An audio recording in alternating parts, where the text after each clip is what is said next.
Welcome to YOUCANIC. In this video we're going to show you how to start a Buick as a dead key fob, or if you have a dead battery you can't get inside the vehicle because it won't unlock.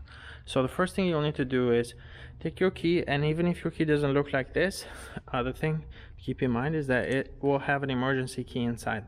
So you can release that, okay, then you'll use it to unlock the driver's door.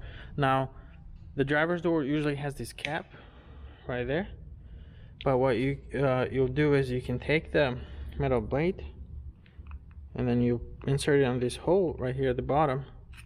Okay, so when that is like that, you press that up and remove it, and now you can go ahead and unlock the driver's door. Okay, so once you unlock the driver's door, now you have to find where you insert the key fob to start the engine. Now there's a special spot where you insert it.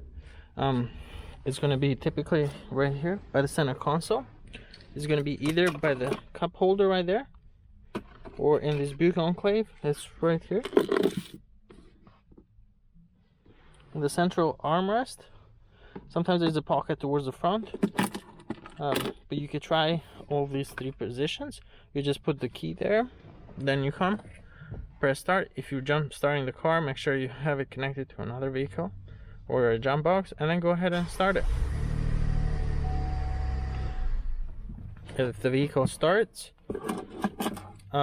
without jump box or anything, and all you need to do is to have the key fob there, then you know the batteries on this key fob are weak or dead and need to be replaced. We'll have another video on how to do that, but that's it. This procedure works on most GM vehicles. It also works on Cadillac, of course, that have, push start or keyless start function. The only thing that's going to be different is that where you would place the key. And that's it. Thank you for watching. Bye.